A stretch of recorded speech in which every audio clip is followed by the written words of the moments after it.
Hola, damas y caballeros, y bienvenidos a otro episodio de WTF Wednesdays. Damas y caballeros, en este episodio, we're talking about the battle between tú y usted. Vámonos.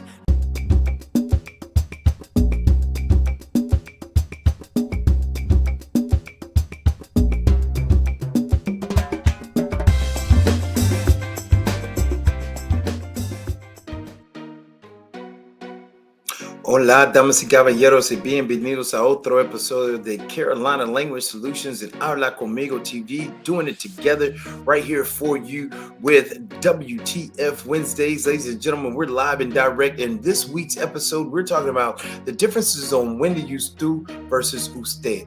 All right, understanding the differences for that. We want to make sure that you understand this is for the beginner, right? So if you are just breaking out into learning Spanish, you've got to know when to use tú, when to use usted, formal, familiar, all that jargon that people are talking about when it's time to learn these two. So we're going to jump right into this today. Aquí tenemos la palabra de hoy. Make sure you got your cuaderno, tu lápiz, or tu lapicero, tu bolígrafo, or tu pluma, whatever you use, right? Make sure you use your pen or pencil here and your notebook to jot this information down. The word of the day, está. Repita, está. Right? Está significa are with an asterisk in this episode only, okay? Why? Because we're addressing the fact that we're talking about usted, right? And it's going to show here, all right? It does mean something else, but for the purpose and the sanctity of this video, this episode, we are going to solely talk about it being are. Okay. So first and foremost, we want to review some of the information that we had from episode 1 with WTF Wednesdays, talking about a trigger phrase. So a common trigger phrase to keep the conversation going is to use the concept "and you," right? And in Spanish, we use one of two. We have y tú or y usted. All right, those are the basics. One is familiar, one is formal. All right, so we're going to talk about the differences, right? We don't want to be rude. So when you're in a conversation, you want to use this trigger phrase to kind of continue the conversation going, but you also want to make sure that you return the question. If it's a question like, how are you, right? You just don't want to answer the question and then be like, all right now, you want to make sure you ask them, y tú, if it's somebody you are, familiar with, right? So we're going to talk about that in a second. And y usted, if it's somebody in a formal scenario. So make sure you've got that notebook, jot down these 3 reasons I'm going to give you right here, ladies and gentlemen. Use tú with friends and peers, all right? That's the first one. Use tú, and I'm going to jump out of the screen so that you can see this as large as you can. Okay, so we've got use tú with anyone younger than you, okay? Use it with anyone younger than you. We're going to use the tú format when we are talking to someone that is familiar to us, right? We've seen them, we've known them forever. My neighbor Mike, I've been around him for 10 years. That's somebody that's familiar to me. Okay. Oftentimes the easiest question to address this situation is ¿cómo estás? Right? How are you? This is the familiar question of how are you in Espanol. Right? And you may also see ¿cómo estás without the tú. Sometimes people put ¿cómo estás tú? ¿Cómo tú estás? Depending on where they're from. Okay? Y ahora tenemos usted, the formal you, right? The formal you. So when are we using that? We're using it with authority figures. We're going to use it when we're addressing someone older than us. We're going to use it with people who are unfamiliar to us, people we see in daily passing on the street or in stores, things of that nature. All right? Oftentimes you may hear the question, ¿cómo está usted? And of course you may hear, ¿cómo está? All right. The formal way to ask, how are you? Right. So just a review, quick review. Aquí tenemos todas las conjugaciones del verbo estar y el verbo ser. We have all the conjugations of the verb estar and the verb ser, but we're specifically focusing on la conjugación de usted, all right, which is está, right? So we remember that usted significa you, formal, right? So we wouldn't say you is. That's why we're using usted and está for our word of the day, la palabra de hoy, as are. Then also usted and es. You might have known that es means is, but when we're utilizing es with the formal you, it's going to be you are. Ok, vamos a continuar. Aquí tenemos la primera situación, el primer ejemplo. So if you remember, excuse me, if you remember from our acronym in the first episode, we had an L, and that L went with location. If you don't remember, make sure you click on the link in the top right corner here. We're going to link the W2F Wednesdays episode 1 so that you can go back and check out what acronyms we are talking about.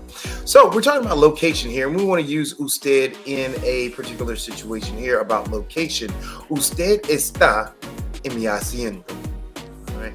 Given the pictures here, damas y caballeros, I think you can figure this out. You are in my seat. This is in a formal way. I'm saying this in a formal way, right? I'm definitely saying this. I'm not trying to hurt anybody's feelings, but I'm definitely saying usted está en mi asiento, right? Usted está en mi asiento. So I'm doing this in a formal, polite way, if you will. All right. Let's take a look at how we would use usted with el verbo, con el verbo ser. All right. So the O, the acronym we had with the O, this particular O stood for origin, right? So let's bring back the screen here for you so that you can kind of see a little bit more that's going on here. This is a little out of order, but bear with me here. De dónde es, or de dónde es usted? All right. So oftentimes I want you to utilize this question using usted at the end. If you're in a conversation directly with someone, you can always say de dónde es, right? So make sure you are, face to face or in a direct conversation with someone, and you will be able to utilize de dónde es. But oftentimes, if you want to be a slightly formal, de dónde es usted, señor, señorita, you can tag it at the end with that, which means where are you from? Okay, damas y caballeros, aquí tenemos breaking news. We've got some noticias para ustedes. We got some news for you all. Usted can also be, wait for it, an abbreviation, damas y caballeros. It can be abbreviated with a capital U and a D and a period, or sometimes some people, they're lazy. They might use the lowercase u with a D and a period. No, that's not really true. But some people do definitely utilize that. I particularly like using the capital U with the D, which I think is grammatically correct. All right, damas y caballeros, aquí tenemos práctica con tú y usted. It says, decide whether you would use A, como estás, or B, como está. Right? So we know what this question means. It means, how are you, right? And one is familiar, one is formal. I'm not going to tell you which one is which.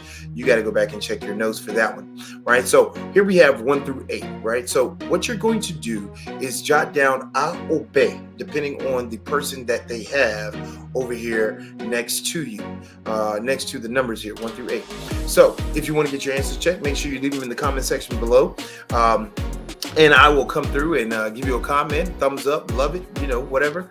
And definitely let you know if you did miss some, which ones you need to go back and check. And make sure you understand the reasons. Make sure you go back and pause the video so that you can complete those. Ladies and gentlemen, I must push on for time purposes and time constraints. All right, so con esta foto aquí, tenemos amigos. We got some friends here, right? So what are the 3 reasons? ¿Cuáles son las 3 razones que necesitamos usar tú, right? What are those 3 reasons? When do we use tú? All right. And then, of course, with this picture, con esa foto aquí, ¿cuáles son las 3 razones que necesitamos usar usted? Right? What are the 3 reasons that we need to use usted right here? All right. So jot those down. Make sure you understand that prior to leaving this video today. If you did not catch what I was giving you today, ladies and gentlemen, go back and start it over. I guarantee you, once you get this down and understand the differences between familiar and formal, you are well on your way to having a strong foundation in español. Damas y caballeros, aquí tenemos la información para ustedes. We got some self-paced content for beginners. Make sure you check the link down below. And also like, share, and subscribe, ladies and gentlemen, to the channel here. If you like what we're putting down and you like the brand new hotness coming at you and letting you know you want that notification, make sure you hit the notification bell, ladies and gentlemen, and personalize that information so that you can get this brand new hotness. Damas y caballeros, soy Profe Don Omar. Nos vemos.